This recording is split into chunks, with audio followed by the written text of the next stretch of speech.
আম্মাজান আয়েশা রাদিয়াল্লাহু তাআলা আনহা নবীজিকে একজন জিজ্ঞাসাবাদ করছেন, কি বলে? ইয়া রাসূলুল্লাহ, কবরে কি আযাবটা সত্য? কবরে কি আযাব হবে? নবীজি সঙ্গে সঙ্গে আয়েশাকে বলছেন, আযাবাল কবরি হাক্কুন, আযাবাল কবরি হাক্কুন। আয়েশা রে, কবরের আযাব হলো সত্য। কবরের আযাব কেমন সত্য? যেটা হবেই হবে, হবেই হবে, এতে কোনো সন্দেহ নাই।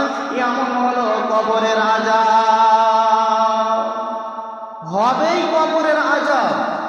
আর একটু আগিয়ে চলুন, আম্মাজান আয়েশা আরো বলছেন, আমার জীবনে যতদিন পর্যন্ত নবীজি বেঁচে ছিলেন, যতদিন পর্যন্ত নবীজি বেঁচে ছিলেন, নবীজির সঙ্গে যতদিন পর্যন্ত আমি সংসার করেছি, এমন একটা দিন দেখি নাই, দিন তো দূরে থাক, এমন একটা নামাজের ওয়াক্ত দেখি নাই, একটা নামাজের সময় দেখি নাই যে নামাজের টাইমে নবীজি কি করেন নাই, নামাজের পরে আল্লাহর কাছে কবরের আযাব থেকে পানা চায় নাই।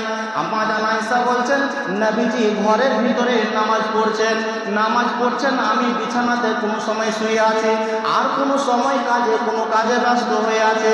যখনই দেখলাম নবীজির নামাজ শেষ হয়ে গেল, তারপরে আমার কানটাকে একদম বিএসএফ এর মতো খাড়া করে দিলাম।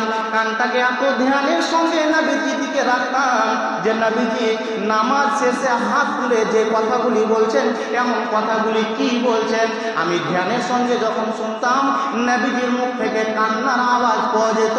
আর এই কথা বিড়বিড় বিড়বিড় করে নবীজি বলতেন, ইয়া রাব্বে কারীম, মাবুদ আল্লাহ রে, তুমি আমাকে কবরের আযাব থেকে পানা দান করিও। আল্লাহ, তুমি আমাকে কবরের আযাব থেকে বাঁচাও। আল্লাহ, তুমি যদি কবরের আযাব থেকে আমাকে না বাঁচাও, তাহলে আমি বরবাদ হয়ে যাব, ছারখার হয়ে যাব, বরবাদ হয়ে যাব। ভাইজান, আপনাকে কি দিয়ে বুঝাই কবরের আযাব কি সত্য? এমনটা আপনাকে শুধুমাত্র একটু বলি, যেই বান্দা মাসুম, যার জীবনে কোনো গুনাহ নেই, এমন ব্যক্তি নবী মুহাম্মদ সাল্লাল্লাহু আলাইহি ওয়াসাল্লাম যদি কবরের আযাব থেকে আল্লাহর কাছে এত বেশি পানাহ চাইতে পারেন, 5 ওয়াক্ত নামাজে যদি তিনি আল্লাহর কাছে কবরের আযাব থেকে পানাহ চান, কানাকাটি করে, তাহলে গেলে আপনার আমার মতো গুনাহগার, পাক্কা গুনাহগার বান্দা কতটা আল্লাহর কাছে পানাহ চাওয়া দরকার?